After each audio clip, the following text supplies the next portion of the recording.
Just ahead on Black Issues Forum, a DJ and producer to the stars whose deep-rooted passion for R&B and hip-hop transcends the turntables, channeling his musical talents into a powerful cause, raising funds for a local foundation dedicated to eradicating homelessness and supporting those in need.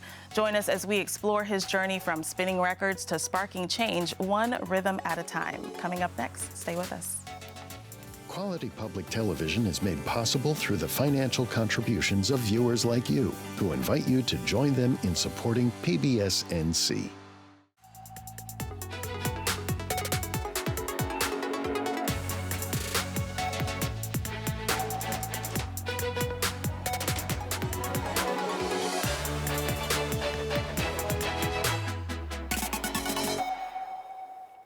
Welcome to Black Issues Forum. I'm your host, Kenia Thompson. Today we have a special guest, and he has taken his love for music to a new height, not just in sound, but in impact. From the DJ booth to the front line of community action, this DJ and producer is using his talents to make a difference where it's needed most.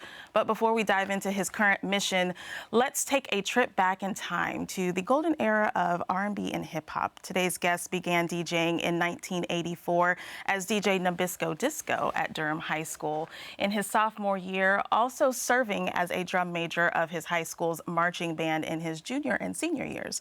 While serving as student body president, his resume continues and goes on, including hosting NC State University's WKNC 88.1 as a guest DJ, touring with Durham's first female rap duo, the Icy Girls, then enrolling at Morris Brown College in Atlanta, where his career took off and culminated into being the musical director and DJ for Criss Cross on the Michael Jackson Dangerous tour. He's gone on to do so much more, which we will talk about, but let's go ahead and welcome to the show, Dr. I love it. Mr. Youtha Anthony Fowler, or better known as DJ NABS. I love that. I was going to say I already love the intro. Right. No, what's funny is we fixed the typo, right, and then I still called you doctor. It was in my head. Maybe that's a... I think that may be the direction I need to be headed with this music and turntablist lifestyle. It might be. Yeah. So I listed a lot. Your resume is full. There's a lot that I did not list or mention. Sure. Share with us, what are some of your favorite highlights of your career? Well, I always mention the Michael Jackson tour because it was, it set the tone. Mm-hmm. Michael Jackson was the world's greatest entertainer. Yes, my favorite. And so I love being on Arsenio Hall back in the day, Destination TV. Mm-hmm. It's when, your family and everybody tuned in. You didn't have to miss that. You couldn't catch it later on Instagram back then. You didn't have that then. So Train, just that era, just making it to television and because that's where we saw our heroes, Michael, Luther, Run DMC, others. So to have the opportunity with Criss Cross to tour with Michael Jackson, be on Soul Train, be on Arsenio, those are just some real highlights for me that stand out to this day, and I post them for those that missed, back in the day. I remember, I was a 90s kid, so I remember watching Arsenio Hall, and I was glued to the TV every time there was a Michael Jackson concert on. And I just remember the energy and the thrill. It made you feel alive. Yeah, electrifies. Music has that power, and being a DJ, being the conductor, of the situation of the party, of the room, the space, the atmosphere. I love that, and just growing in that. It's been great. I can't believe it's been 40 years for me. It's been a while. Yeah. So let's go back a little bit. Sure. Right? You are Durham native. Yes. Durham High School. Mm-hmm. Talk about what the music scene was like back then. Well, I'll start with Bible Way, which is my church. Mm-hmm. I can't really. My mother turned me on to music. Shout out to my mother, Ann Fowler, my father, Youtha. Yeah. Jan Fowler, a.k.a. Wawa Fowler. My father's from D.C., my mother's from Durham, Walltown. And so, being in church, I played saxophone and I sang choir. And so that was the expression. And then in school, I continued on with saxophone junior high to high school. In high school, I discovered DJing. So I played sax in school and I DJ'd at home because, back then, the 80s, Hip hop wasn't even being a hip hop scratch and turntablist DJ wasn't even a consideration. Right, that was my question. Yeah. Were there a lot of DJs locally that you saw this? Well, there were definitely local DJs for sure. Fred James from my area, Walltown, and people like Smokehouse and Meatball who were in clubs and on the radio. And the mixtapes, the cassette mixtapes of recorded rap shows from New York City primarily was how we heard records that we didn't hear on the radio. And then I would go to Mr. Freeze Records in Raleigh to try to find the records. So hip hop was all about discovery in the 80s. There's very few places. So you say discovery. I think you've been instrumental in a couple of folks' discovery. Sure. Share with us. Well, as I moved on in my career, and how I got with Crisscross, let me start there. Yeah. On a Michael Jackson tour, let me just start there. Once I got to Atlanta and I was enrolled in Morris Brown, I met Speech of Arrested Development, a brother named Headliner of the group, and a guy named Click. They were in a group called Secret Society before Arrested Development. People would know Arrested Development from Take Me to Another Place. So we met somewhere around 1990, 89. Okay. Speech was going to the Music Business Institute. I was going to Morris Brown. So we started working together, and I was their DJ. So in 92, they got a record deal for Tennessee, and I remixed that single. Oh, wow. Once I remixed that single, I met their manager, which was Michael Malden, who's also a North Carolina native. That's Jermaine Dupri's father, Jermaine Dupri Malden.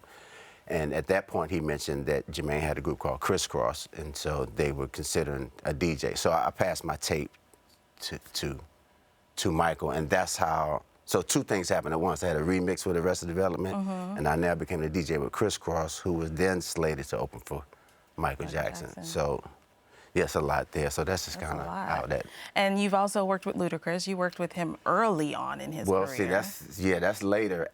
6 years later, after we get a rap station, and then I get an intern, and that intern becomes Ludacris. It's Chris Lover. And this was in Atlanta. This is all in Atlanta. Yeah. Yeah. Wow. And so what was that experience like? Just, you know, I mean, we've seen the heights that Ludacris has reached, but what was he like back then as Chris was dependable. Chris was dependable. Chris was smart. And back then, and most fans of hip hop know that kind of the role of a DJ at a radio station with a young aspiring rapper is to put him on rap promos. Right. Because you can't play his record. Maybe they don't have a record. Chris didn't have a record. Right. So I would put Chris on Fat 7 at 7 promos. Fat 7 at 7 playing the fattest 7 jams at 7 o'clock. Yeah. So Chris would have the opening rap promo. Timbaland actually heard Chris. I interviewed the producer Timbaland. Chris was there. Timbaland heard the promos, and Timbaland ended up putting Chris on a compilation for a song called Fat Rabbit in '98. That also happened. And then in '98, I got a record deal, and I put Chris on an album. Nice. That album is where we shot a video, so I put Chris on a song with Jagged Edge called Is It You? So, yeah, this is between So 92 and 98. layers. You know, the 6 years, a lot happened. Crisscross emerged. You know, later we got a rap station. Yeah. We later introduced Ludacris. This is so surreal for me to hear because I remember driving, listening to these songs, going to college, listening to these songs, and just to hear kind of the makeup of how these things came together just feels amazing to me. When we look at the DJ industry today, you mentioned Timbaland. I love being on TikTok, and I've noticed that he will scout on TikTok. People can come in and play their records or their tracks, and he'll do this thing, oh, no. Or he'll like, okay, that's dope, let me hear some more. Sure. It's a lot different now, right? We have so much reach. What are some of the main differences between then and now, besides the obvious? Well, because we're in a digital space, it's important to mention, I think we all know that physical records was a huge part of not only just DJing, but just how we consume music. But now, because music can be made so fast, I would say the DJs, their organizational skills has to be, you know, really serious Yeah. because of all the material, Yeah. all the music that comes in the laptop. You're not pulling out covers anymore. You don't have this big disc to look at. Right. You know, the way we used to flip through records. You're just scrolling. You have to do a lot of preparation. Right. And I think it's a oversaturation of music. So there's a lot of, DJ today has a lot of challenges. Allow you to go through a lot of music like that and be on point to know. And music is not as regional. Yeah. So, you know, you could do a gig here in North Carolina, but a group out of Japan Right. could have the hottest record. You need to know that because your public may have more music in their phone that you have in your DJ laptop. Wow. So that brings me to a point. You know, we hear Michael Jackson, we hear Ludacris, we hear Criss Cross, but we're not hearing, I mean, we heard DJ NABS too, but we don't hear that as much. Right. Why is it that we are so aware of the mainstream names, but not so much of the people who are making the actual music happen? Well, it's on purpose, really. You know, as DJs, we are here to support the artists. Yeah. Even though I consider myself an artist, I've had a record deal. I have a label now. I'm doing records. I'm actually performing records now in a way that I've never performed before. But the primary role of a DJ is to put that artist out there and put them up front. The DJ has the benefit of staying here for decades. I mean, I'm proof of it. Yeah. Four decades of spinning. The 80s, a whole life. And then I had Criss Cross, Michael Jackson tour. Yeah. And then we had the 2000s where hip hop radio really started to merge across the country. And that's where you see here. And in Atlanta, we have birthed the crunk and R&B movement, the Sierra. Sierra told me, I did a wedding, she told me that she used to listen to me on the bus when she was in school. Wow. So the DJ just has the gift of longevity because as long as we stay close with music as it changes, and just from a technological standpoint, you can't really be a DJ unless you really understand technical equipment and gear and be a part of technology as it moves forward. Yeah. So, Not to date this episode too much, but last night we just had the DNC, right?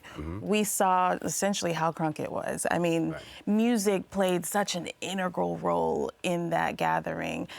We saw Lil Jon come out, and we see the energy that happens within the audience. Talk about the impact that hip hop, R&B has had just on society. Well, it's interesting because what's happened is kids that were down there participating in Freaknik Yes. are now in politics. Right. Trying to People not have let these grown videos up. leak, Yeah, right? everybody's grown up. I'm looking at Little John. You know, Little John was I know. hired at So Def to carry So Def signs when the label first got started. This is Wow. after Criss Cross. Wow. So to see Lil Jon in that space, it was just, again, surreal. Yeah. It's our responsibility, first of all, to step up and use our voices because the time for just simply partying and making money is that's over. That's passé for us. So we should be in those spaces where we're using our voice and talent to bring attention to important matters. Good point. Good point. Let's pause there. We're going to take a little break. But before we invite our next guest on, because we're going to talk about DJ NABS' efforts in community, and we're going to discuss how he and another organization are partnering together in an effort to fight homelessness, I want to take a quick look and a quick intermission to enjoy a sneak peek at next week's special guest. Take a look.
Well, as seen in Essence, Rolling Stones magazine, BET, and so many more, that was Orchestra Noir that you just saw. They are back with the official Y2K Beats the 90s tour. This is my life, and I'm so excited to be there.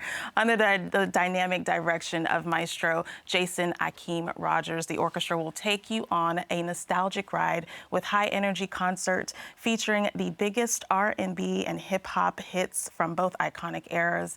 And next week, on our episode of Black Issues Forum, we get to sit down with one of the musicians for a special treat before they get ready to hit the stage in Raleigh at the Martin Marietta Center for the Performing Arts on Saturday, August 31st. So if you have not gotten your tickets yet, make sure you grab a ticket for you and your friends, and do not miss what's in store for next week.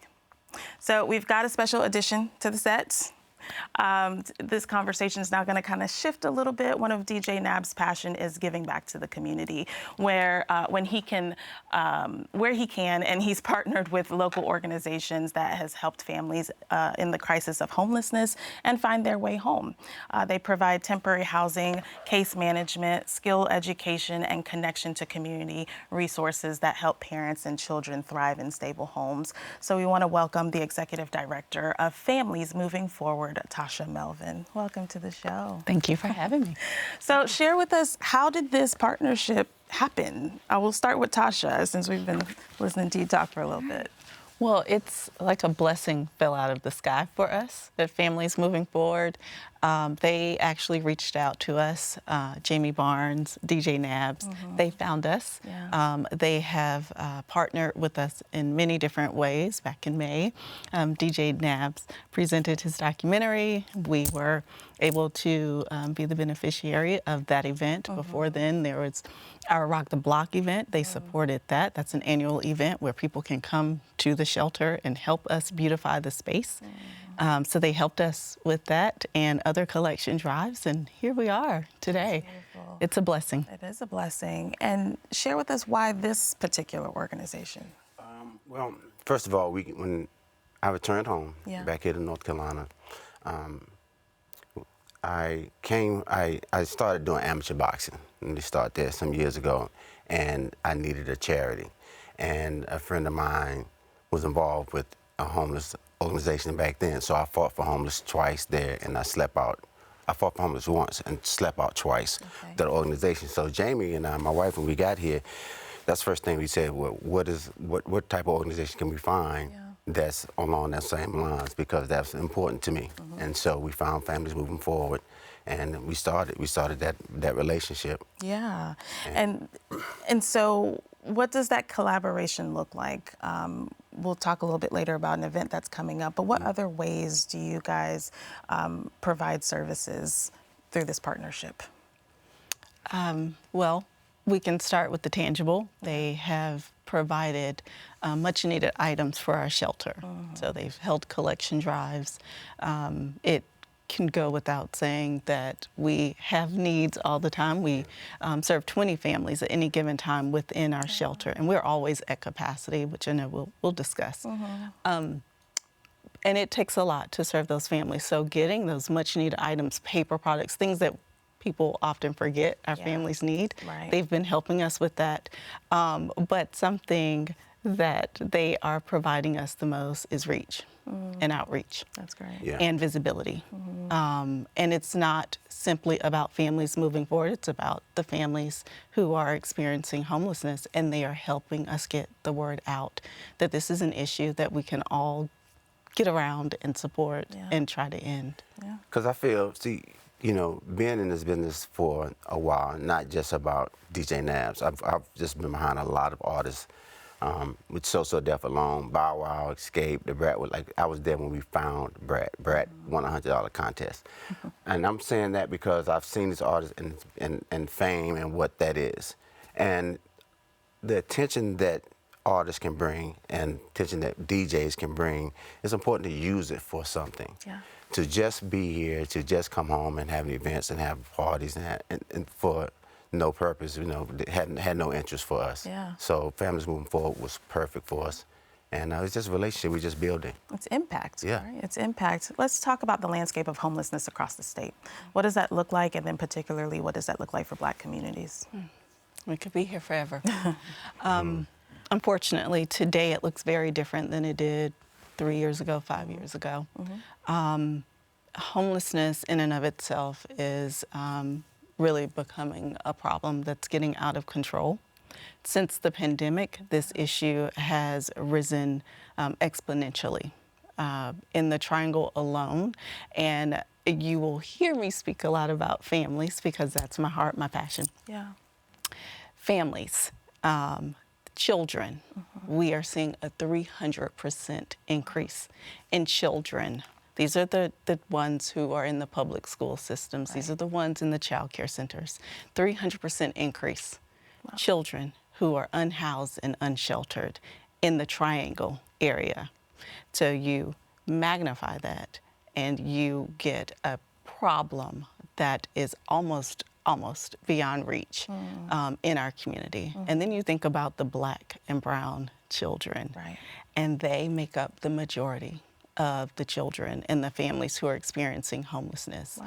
In Durham alone, this year, in our point in time count, it's an annual count that we do in January. It's supposed to be the coldest night of the year. We had almost 200 children and families experiencing homelessness. Wow. Never before. Wow. Our shelter has been at capacity for well over a year. So if you come today, we have 20 families in our shelter. You come in 2 months, we will have 20 families in our shelter. And it's just a cycle that we are constantly repeating. And the majority of the families are Black. That's who we're serving. Wow. And when we take a look at what homelessness looks like, it doesn't always look the same for everybody either, right? You know, I kind of think of an artist starting out. A lot of times you hear these artist stories where they came from nothing. They had nothing, and they've used their last dollars. I know Taraji's story is she used her last dollars to drive or travel all the way to California, hoping to make it. Right? Same, I'm sure, for musical artists. What does homelessness look like? What has it looked like for you that you've seen, and what are you seeing now, Tasha? Well, I'll speak a little bit on that. Once I met homeless children, it broke my heart. I can't say that my family, and I'm the oldest of 4, that we've ever been homeless. It's been a struggle. Yeah. Now that I'm older, I can say that I'm sure we've been close. Yeah. And then, even as an adult, I've experienced a brief period of it, and it was enough for me. And so, yeah, it can easily happen. Yeah. I think a lot of people are closer to it than they realize. Because I think, again, homelessness, the thing that I learned was that I kind of had it in a box. I had the idea of being homeless in the box that, you know, that not only that you were just broke, you just a bum on the street. Right. And you lost everything. And some people are working and have jobs in school and don't have a place to go to, and they're moving from place to place, and that's what I learned. And I'm sure there's many more degrees of that. Yeah. But my eyes got open to it. Yeah. You want to share, Tasha? Sure. Yeah, absolutely. You hit the nail on the head. When we speak to a lot of people, that's one of the questions we ask is, who do you believe is homeless? And you hear about the panhandler, the person on the street asking for money. But there is this invisible population that is increasing day by day, and those are those children that are sitting on the school bus, school buses with our children. Right. They're in the classrooms, right? It's the mother that is ringing us up at the grocery store. That's the invisible population. That is where homelessness, our numbers will continue to rise if we do not begin serving these families and children consistently and intentionally, and letting people know they are here. And it's not just the children, unfortunately, today. Right. Not just those in the shelter. Right. Those are the ones we can see. You can come to the shelter. Yeah. It's the children that are often not counted, that are doubling up, that at any point, the person who owns or rents the home can put that family out. It's the ones who are in the hotel rooms. Yeah. Well, let's pause for a second, because what's brought us here today is a fundraising event that has been birthed as a result of the work that you do, and unfortunately the epidemic that is within this state. DJ NABS will have everyone dancing the night away with his curated program filled with Michael Jackson and Jackson 5's greatest hit at downtown Durham's Spring Rolls. You see the food there, it looks delicious. There are restaurants on West Main Street. This will be from 7 to 10 p.m. on August 29th. And all proceeds from the ticket sales, donations, and event activities will go directly to families moving forward to help them continue providing critical support and shelter services. We just got about 45 seconds left. Tell us about what's going to be expected that night. So let's listen. Real quick. Okay, so listen, this is for the MJ fans, this is for the music fans, and that's all I'm gonna tell you. Okay. Okay, I will be you gotta be there. I am a Michael Jackson kid, and so I will definitely be there. Tasha, you'll be there. Absolutely. If people want to get in touch with families moving forward, They can reach us by going to our website, www.fmfnc.org. perfect. And DJ NABS, DJNABS.com for tickets for the MJ event at Spring Rose, downtown Durham. Wonderful. Thank you so much, both of you, for being here. DJ NABS, Tasha, greatly appreciate the work that you're doing together. Thank you. Of course. And I thank you for watching. If you want more content like this, we invite you to engage with us on Instagram using the hashtag Black Issues Forum. You can also find our full episodes on PBS NC/Black Issues Forum or on the PBS video app. I'm Kenia Thompson. I'll see you next time.